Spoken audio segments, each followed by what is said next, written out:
Là, on attaque sur les cépages les plus précoces, le Gamay notamment, et puis l'Altesse. Mais cette année, ça s'annonce année très difficile, vendange qui va aller de pair avec cette année difficile, c'est-à-dire bien trier, il va falloir bien trier, et puis attendre surtout que ce soit suffisamment mûr. Alors pour les vendanges en général, quand on est en plein cœur des vendanges, il nous faut une vingtaine de personnes, 18 coupeurs, 2-3 porteurs. On a un retraité, on a des gens, des femmes au foyer. Depuis 3 ans, ce sont des migrants qu'on embauche, qui sont en demande d'asile, des demandeurs d'asile. Et on les déclare et advienne que pourra. De toute façon, si on les a pas, on peut pas vendanger.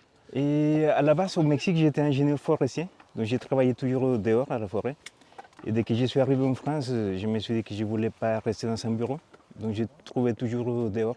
Et j'ai fait les vendanges plusieurs fois. Et une fois que je suis venu ici, Matt, le fils de Christophe, il m'a dit que si je voulais travailler à l'année, pour moi c'était nickel, comme ça, d'avoir quelque chose en concret à l'année. Je n'ai pas hésité à faire ce travail, que j'aime bien. Pendant les vendanges, moi je suis porteur. Et les coupeurs ils vident leur seau dans la hotte. Après il faut y aller vider dans le camion. Ah, ça y est, c'est physique? C'est physique. Là ça va aujourd'hui, c'est tranquille, mais parfois ça peut monter à 70 kg la hotte. Et surtout quand il y a des pentes, là ça chauffe les genoux.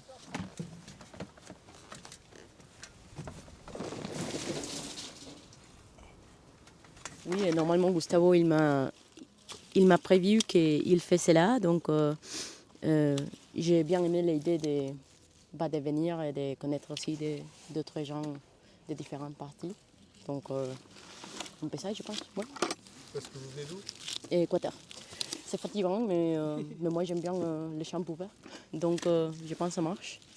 Jean-Claude, ça fait combien d'années que vous faites les vendanges, vous? Oh, pas longtemps, 25 ans à peu près. Oh, la première année que j'ai fait, j'en ai tellement souffert que j'ai dit je toucherai plus une grappe de raisin. Et puis du coup, comme on dit, j'ai pris goût, puis je peux plus m'en passer.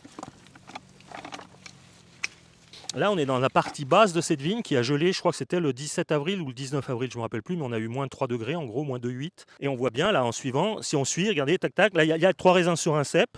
Et puis là, il y a des ceps où il y a un raisin. Là, celui-là, il n'y en a aucun. Et on a une autre parcelle qu'on va aller faire après, là, de Gamay, qui est encore un petit peu légèrement plus bas, qui est sur le bord, le long de la route d'Apremont, en allant à la sortie de Saint-Baldeuf.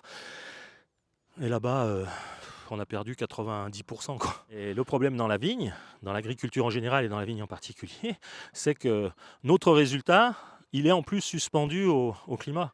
Et là, ces 5 dernières années, le climat n'étant pas trop favorable et avoir tous les gros aléas qu'on a eus, ça devient difficile.